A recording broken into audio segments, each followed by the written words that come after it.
parsha begins by talking about how there is a new Pharaoh who does not remember Joseph. This Pharaoh makes the Israelites his slaves. Pharaoh then demands that all Israelite baby boys be killed at birth. Moses' mother puts her son in a basket in the river, and he is saved by Pharaoh's daughter. As an adult, Moses kills an Egyptian taskmaster who was beating an Israelite slave.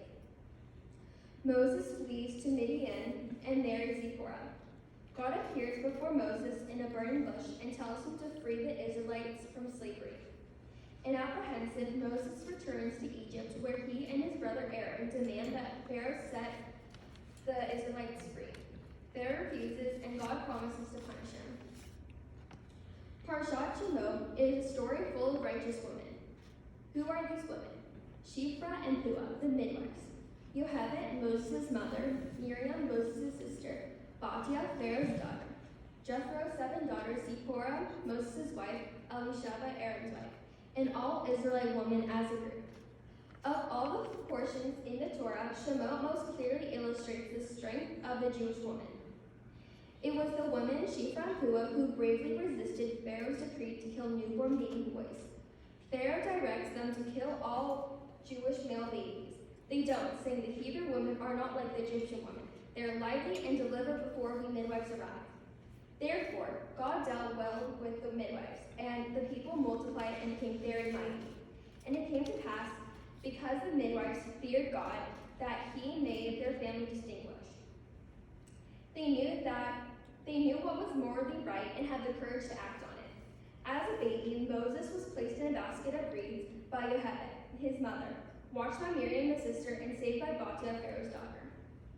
It's unusual to have one strong woman, let alone 6 in my Torah portion, who were the heroines of a story of Jewish people.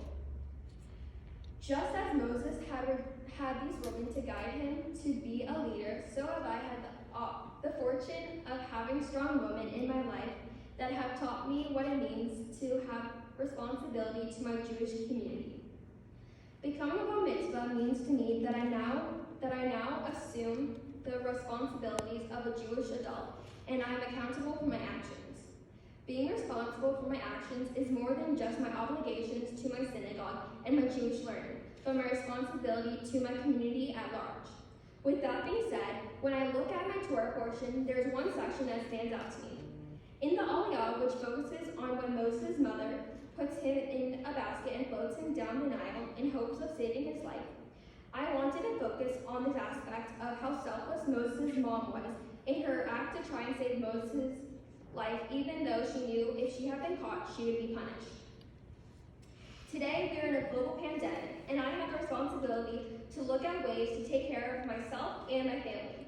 As I look around my community, I realize that people are choosing to be selfish by not keeping 6 feet apart, not wearing a mask.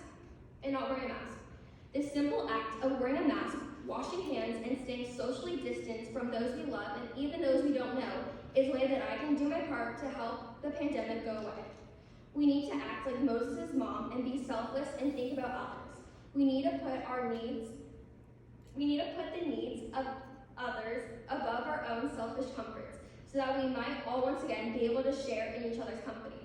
I personally can't wait to have sleepovers at my grandparents' house and hug my extended family and friends. Additionally, as a bar mitzvah, I wanted to help my extended community. I realize that I am so blessed that every night I get to sleep in a cozy bed, and my favorite times have always been in my jammies with my parents.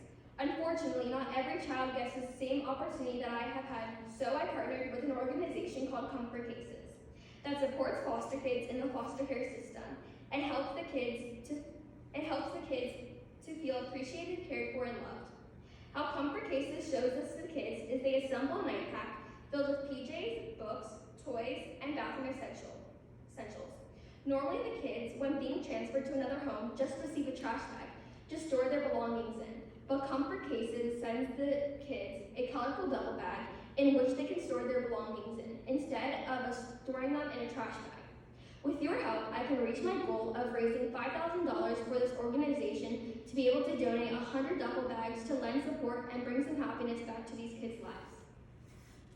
I would like to thank Rabbi Rena, Cantor Grant, Rabbi Zilberman for giving me spiritual spiritual and religious guidance throughout the months of becoming a bar mitzvah.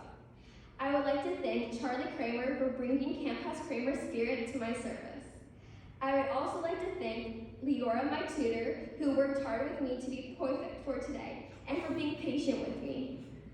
I would like to thank my TBT teachers and tutors who have helped me be successful in my general education. And I would like to thank my family and friends who joined me on Zoom today to participate in an untraditional bar mitzvah service. I wish we could be in the same room together. Speaking of friends and family, I would like to call out some specific people. I would like to thank Grammy Judy, Bubby and Poppy for being amazing grandparents. I love our special times together and being spoiled by all of you. I am so fortunate that because of the three of you, I've had amazing adventures and opportunities. Next, I'd like to thank my sisters Hannah and Sarah. Sarah, thank you for bringing me boba, my afternoon snack, and helping build me up when I feel down, and including me when Hannah was away in college. And thank you for helping me with math.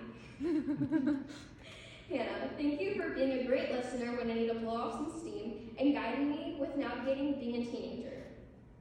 It's tough, so it's nice having someone like you and Sarah both in my corner. I would like to thank my mommy and daddy, yes, I can still call them that, for supporting me throughout my life and decisions, and for providing me with a Jewish home that is filled with creating lots of memories. Daddy, thank you for putting up with me. It's hard being outnumbered in a house full of girls. However, you have done a great job embracing and participating with all my passions. Mom, thank you for being my #1 fan and always being there for me, whether volunteering in school or supporting me in my plays. I just want to thank all of you from the bottom of my heart for being here. It's because of all your love and support that this day is more special. Thank you very much, and Shabbat Shalom. Shabbat Shalom.